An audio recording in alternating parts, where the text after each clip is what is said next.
যে ফেসিবাদ দীর্ঘায়িত হয়েছিল, এই দীর্ঘায়িত হওয়ার পেছনে শাহবাগ এবং এই বুদ্ধিজীবীরাই দায়ী ছিল। শিবির পরিচয়কে প্রবলেমাটাইজ, ক্রিমিনালাইজ করা হয়েছিল। ছাত্র রাজনীতির নামে অপরাজনীতি হয়। আমরা চাই বিতর্কের মাধ্যমে জেনুইন মানুষগুলো বের হয়ে আসুক। সমাজের যে সমস্যাগুলো আছে, আমাদের এই সমস্যাগুলো আইডেন্টিফাই করে সেগুলো নিয়ে আমরা কাজ করতে চাই। কিন্তু আমরা বিগত সময় দেখতে পেয়েছি, গত 16 বছরের ফ্যাসিস্ট শাসনে আমাদের এই সমাজে যারা বুদ্ধিজীবী ছিল, যারা মানবাধিকার কর্মী ছিল, সাংবাদিকতার একটা বড় অংশ, একই সাথে রাজনীতিবিদ, বিশ্ববিদ্যালয়ের শিক্ষক, সমাজের উচ্চ স্তরে যারা ছিল, ব্যবসায়ীরা, সিভিল সোসাইটি, অ্যাডমিনিস্ট্রেশন, তারা এই সমাজের মুক্তির পরিবর্তে তারা সমাজকে ধ্বংসের কারণ হিসেবে তারা নিজেদেরকে সাব্যস্ত করেছিল। 13 সালে যে শাহবাগ হয়েছিল, সেই শাহবাগের মাধ্যমে এই দেশে ফেসিবাদ দীর্ঘস্থায়ী হয়, এদেশে মব জাস্টিস কায়েম হয় এবং সকল প্রতিষ্ঠানগুলোকে ভেঙে চুরমার করে দেওয়া হয়। এবং এরপরে শাপলা গণহত্যা থেকে শুরু করে যে ফেসিবাদ দীর্ঘায়িত হয়েছিল, এই দীর্ঘায়িত হওয়ার পেছনে শাহবাগ এবং এই বুদ্ধিজীবীরাই দায়ী ছিল। তারাও কিন্তু মুক্তির কথা বলতো, কিন্তু তারা একটা পক্ষের মুক্তি বলতো, সমাজের সকল মানুষের মুক্তির কথা তারা বলতে পারে নাই। এই জুলাই বিপ্লবের মাধ্যমে সকল শহীদদের আত্মত্যাগের মাধ্যমে, 2000 ভাই বোনের শাহাদাতের মাধ্যমে, 40,000 ভাই বোনের গাজী হওয়ার মাধ্যমে আজকে আমরা মুক্তি পেয়েছি। আজকে আমরা স্বাধীনভাবে কথা বলতে পারছি। আজকে বাংলাদেশের প্রতিটি ক্যাম্পাস মুক্তি পেয়েছে, শিক্ষার্থীরা মন খুলে কথা বলতে পারছে এবং আমরা যারা ছাত্র শিবির আজকে আমাদের পরিচয় দিতে পারছি। আপনাদের এই ক্যাম্পাসেই বিশ্বজিতের কথা আপনাদের মনে থাকার কথা, শুধুমাত্র শিবির সন্দেহে তাকে দিনের বেলায় কুপিয়ে হত্যা করা হয়েছিল।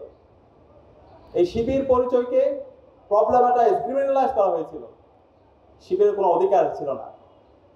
আবরার ফাহাদের শাহাদাত পরবর্তী থেকে সবাই কথা বলতে শুরু করেছিল, শিবির সন্দেহে কাউকে মারা যাবে না। কিন্তু শিবির হলে যখন কেউ নির্যাতিত হয়, নিপীড়িত হয়, কোনো জায়গায় কেউ শহীদ হয়, তখন খোঁজা হয় সে কি শিবির। তখন সবাই সাইলেন্ট থাকতো, সবাই নীরব থাকতো। বাংলাদেশের একমাত্র স্মার্ট সিটি বসুন্ধরা এখন আরো নিরাপদ, আধুনিকতায় আরো এক ধাপ এগিয়ে। শিবির হলে তাকে মেরে ফেলা বৈধ, তাকে হত্যা করা বৈধ, তার কোনো অধিকার থাকতে নেই।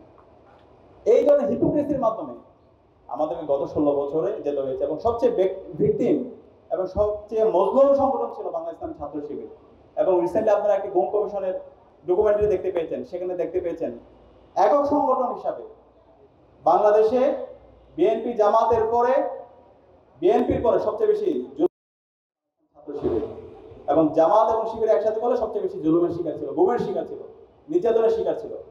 আমাদের এখন পর্যন্ত আমরা খোঁজ পাই না। ওয়ালিউল্লাহ মুকাদ্দিস সহ 6 জন ভাই এখন পর্যন্ত কোথায় আছে আমরা জানি না। আমাদের শত শত ভাইদেরকে শহীদ করা হয়েছে। শিক্ষার্থীরা যে বলছে নতুন ছাত্র রাজনীতির কথা, সেই ছাত্র রাজনীতি আমরা বিনির্মাণ করে দেখিয়েছি। ছাত্র রাজনীতির মডেলটা কেমন হওয়া উচিত, এবং সেই ছাত্র রাজনীতি শিক্ষার্থীরা স্বতঃস্ফূর্তভাবে আমাদেরকে গ্রহণ করেছে। আমরা শিক্ষার্থীদের উৎসাহ দেখতে পাচ্ছি। শিক্ষার্থীদের নির্বাচিত প্রতিনিধিরাই প্রতিটি ক্যাম্পাসে ক্যাম্পাসে তারা নেতৃত্ব দিবে। এবং আমরা বলেছি ছাত্র রাজনীতি হবে মার্কেট প্লেস অফ আইডিয়া। আমরা শিক্ষার্থীদের কাছে আমাদের আইডিয়াগুলো নিয়ে যাব। শিক্ষার্থীরা যারা আইডিয়া ভালো লাগবে সেটা গ্রহণ করবে, শিক্ষার্থীরা যারা আইডিয়া ভালো লাগবে না সেটা সমালোচনা করবে। কিন্তু এখানে কেউ হকিস্টিক অথবা স্টাম্প নিয়ে যাবে না। এখানে ভালো কাজের প্রতিযোগিতা হবে, এখানে ক্রিয়েটিভিটির প্রতিযোগিতা হবে, এখানে মেধার চর্চা হবে, এখানে পলিসি ডিবেট হবে, ডায়ালগ হবে। তো সেই ধরনের ছাত্র রাজনীতি আমরা আজকে বিনির্মাণ করেছি। এবং আজকে জগন্নাথ বিশ্ববিদ্যালয়কে আমি আবারও ধন্যবাদ দিতে চাই চমৎকার একটি আজকে বিতর্ক আয়োজন করার জন্য। বাংলাদেশ ছাড়া আপনি বিশ্বের কোনো এমন দেশ পাবেন না যেখানে ছাত্র রাজনীতির নামে অপরাজনীতি হয়। আপনি আমাদের পার্শ্ববর্তী দেশ ভারতে যান, অথবা নেপাল, ভুটানেও যদি যান, ছোট দেশ, ওইখানে দেখতে পাবেন প্রতিটি বিশ্ববিদ্যালয়গুলো এক একটা জ্ঞান উৎপাদনের হাব। শিক্ষার্থীদেরকে জ্ঞান চর্চা করা, নতুন নতুন জ্ঞানের প্রতি তাদেরকে আকর্ষিত করা, এবং বিশ্ববিদ্যালয়গুলো সায়েন্স, টেকনোলজি, ইনোভেশন, ক্রিয়েশন, সেগুলোর প্রতিযোগিতার একটা হাব।